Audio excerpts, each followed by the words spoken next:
میں بڑے ہی ادب و احترام کے ساتھ فضیلت الشیخ حافظ ابو بکر فلاحی حفظہ اللہ کو دعوت دیتا ہوں کہ وہ آئے اور جنگ آزادی میں مسلمانوں کے کردار پر روشنی ڈالیں۔ فضیلت الشیخ حافظ ابو بکر فلاحی حفظہ اللہ۔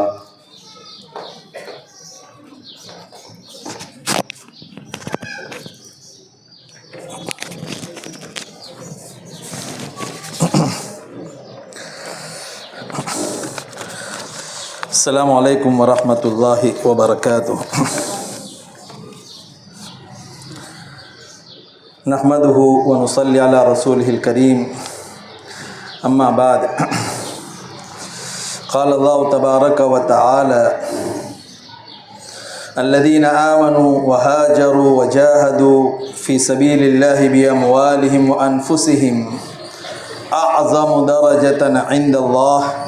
وَأُولَئِكَ هُمُ الْفَائِزُونَ۔ اللہ رب العزت قرآن مجید میں ارشاد فرماتا ہے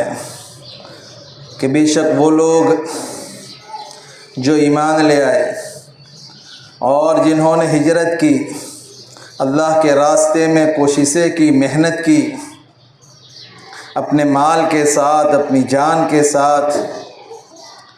اللہ فرماتا ہے اولئک اعظم درجۃ عند اللہ، اللہ کے نزدیک ان کا درجہ بہت بلند ہے اور یہی لوگ کامیاب ہونے والے ہیں۔ میرے محترم طلباء اور عزیز مہمانان گرامی،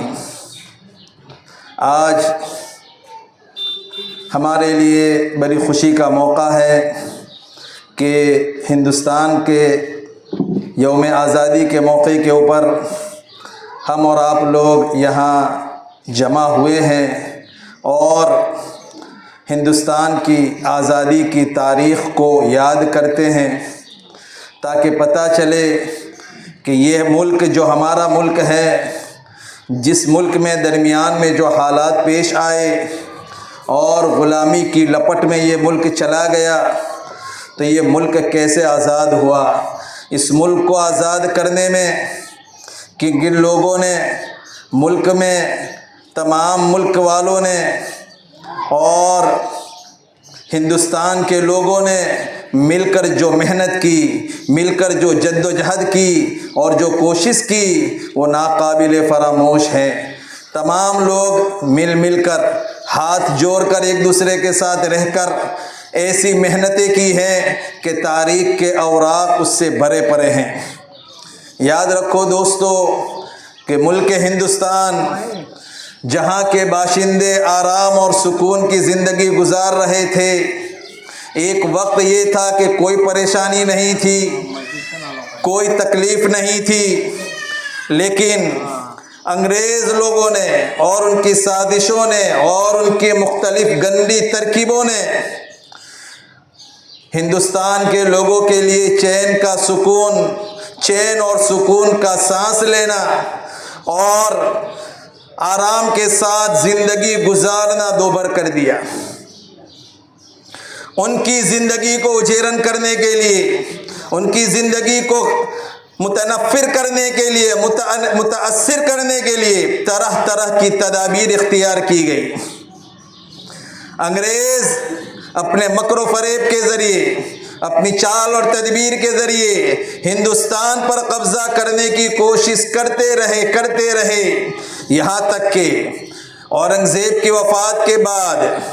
ملک کے عوام میں آپس میں جو ہے اختلاف شروع ہونے لگا، عوام آپس میں لڑنے لگے اور آپس میں اختلاف اور انتشار شروع ہو گیا، تو انگریزوں نے اس اختلاف اور انتشار کا بھرپور فائدہ اٹھایا اور نواب سراج الدولہ کو شکست دے کر، سب سے پہلے سراج الدولہ کو شکست دے کر پہلے انگریز نے بنگال کے اوپر قبضہ کیا۔ بنگال پر قبضہ کرنے کے بعد چند ہی دنوں میں مدراس اور کلکتہ کے اوپر انگریزوں کو لیے آسان ہو گیا کہ وہ ان کے اوپر قبضہ کر لے۔ اسی طرح دھیرے دھیرے، آہستہ آہستہ انگریز نے سن عیسوی 1865 کے اندر پورے ملک پر قبضہ کر لیا۔ پورے ملک پر قبضہ کر لیا، اور اس لیے ہندوستانیوں کو یہ سیاہ دن دیکھنے پر مجبور ہونا پڑا کہ جہاں اب ان کو لیے غلامی کی زندگی جینے کے لیے وہ مجبور ہو گئے، غلامی کی زندگی جینے کے لیے مجبور ہو گئے۔ اور دوستو یاد رکھے، جب کوئی قوم غلام ہو جاتی ہے، جب کوئی قوم آزاد نہیں رہتی، غلام ہو جاتی ہے، تو یاد رکھو بدقسمتی سے اس قوم کی فکر، اس قوم کا ذہن، اس قوم کی ہر چیز غلامی کے اندر پروان چڑھتی جاتی ہے۔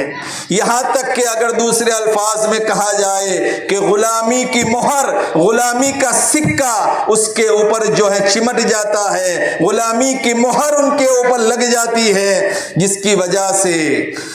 غلامی کے مہر لگنے کی وجہ سے یہ غلام قسم کی قوم اپنے آقاؤں کی روش پر چلتی ہے۔ اپنے آقاؤں کی روش پر چلنا، ان کے طرز معاشرت کو اختیار کرنا، ان کی ہر بات کی تائید کرنا، ان کی ہر بات کو اپنانا، اس کو وہ غلام قوم اپنا شیوا بنا لیتی ہے اور اسی کے اوپر وہ فخر کرتے ہیں۔ یہی انگریزوں کا دور جب آیا تو ہندوستان کی قوم نے اپنے آپ کو غلامی کی زنجیروں میں ڈال دیا، غلاموں کی زنجیروں میں ڈال دیا۔ لیکن کچھ لوگ ایسے تھے کہ جو غلامی کو پسند کرنے کے لیے تیار نہیں تھے۔ کچھ لوگ ایسے تھے اس ملک کے اندر، اس میں تمام حضرات شامل ہیں، ہمارے مسلم بھائی، ہمارے ہندو بھائی اور سکھ بھائی، جتنے بھی لوگ موجود تھے اس وقت میں، سب نے کندھے سے کندھا ملا کر اس کے لیے محنت اور کوشش کی۔ ہمارا خون بھی شامل ہے تزئین گلستان میں، ہمارا خون بھی شامل ہے تزئین گلستان میں، ہمیں بھی یاد کر لینا چمن میں جب بہار آ جاوے۔ لہذا اس ملک ہندوستان کی آزادی کے اندر بہت ساری محنتیں اور بہت ساری کوششیں ہوئی ہیں۔ اسی طرح ہندوستان کی تحریک آزادی کے اندر، مسلمانوں کے اندر جن افراد نے ایک کلیدی دور ادا کیا ہے، کلیدی کردار ادا کیا ہے، اس کے بانی ہونے کے اندر جو ہے حجت الاسلام حضرت شاہ ولی اللہ محدث دہلوی رحمۃ اللہ علیہ کا نام بڑے آگے سے پیش کیا جاتا ہے۔ حضرت شاہ محدث دہلوی رحمۃ اللہ علیہ، آپ علماء حضرات سب جانتے ہیں کہ انہوں نے دینی خدمات کے اندر ناقابل فراموش جو ہے قربانیاں دی ہیں، خدمات انجام دی ہیں۔ دینی معاملے کے اندر ہزاروں تصنیفات ان کی موجود ہیں کہ انہوں نے ناقابل فراموش دینی خدمات انجام دی ہیں۔ لیکن دوسری طرف سیاسی میدان کے اندر بھی جب انگریزوں کو تغلب اور تسلط سے ملک کو نکالنے کے لیے کوششیں کرنی پڑی تو انہوں نے اس بارے میں بھی بہت بھرپور کوشش کی اور بڑی جد و جہد کی، اور انہی کے محنت کا اثر تھا، انہی کے درس کا اثر تھا، انہی کی تدریس کا یہ اثر تھا کہ شاہ محدث شاہ عبد العزیز جو ان کے فرزند ہے، شاہ عبد العزیز محدث دہلوی نے اس زمانے کے اندر جہاں انگریزوں کی ٹوٹی بولتی تھی، اس زمانے کے اندر جہاں انگریز مضبوطی کے ساتھ اس ملک کے اوپر مسلط تھے، کونے کونے کے اندر انگریز کا دور تھا، انگریز کی حکومت تھی، ایسے سخت دور کے اندر بھی مسلمان ہندوستانیوں کے لیے، پورے ہندوستان کے رہنے والوں کے لیے شاہ عبد العزیز محدث دہلوی رحمۃ اللہ علیہ نے جہاد کا فتویٰ صادر کیا، جنگ کا فتویٰ صادر کیا کہ انگریز کے خلاف جنگ کرنا ہمارے لیے ضروری ہے۔ اسی لیے شاہ محدث دہلوی رحمۃ اللہ علیہ کی وفات کے بعد حضرت شاہ عبد العزیز محدث دہلوی آپ کے جانشین بنتے ہیں۔ اس وقت ان کی عمر صرف 17 سال تھی، صرف 17 سال تھی ان کی جانشینی۔ دوستو یاد رکھو، ان کو یہ جانشینی ان کی جو ہے خاندانی کی وجہ سے نہیں ملی، ان کے صاحبزادگی کی وجہ سے نہیں ملی، بلکہ آپ سب لوگ جانتے ہیں کہ ان کو جو عہدہ ملا، ان کو یہ جو مرتبہ رتبہ حاصل ہوا، فرمایا وہ ان کی عظیم الشان خدمت ہے، دینی اعتبار سے بھی عظیم الشان خدمت ہے، ملکی اعتبار سے بھی ان کی عظیم الشان خدمت ہے۔ اسی لیے تاریخ لکھتی ہے، تاریخ بیان کرتی ہے کہ جب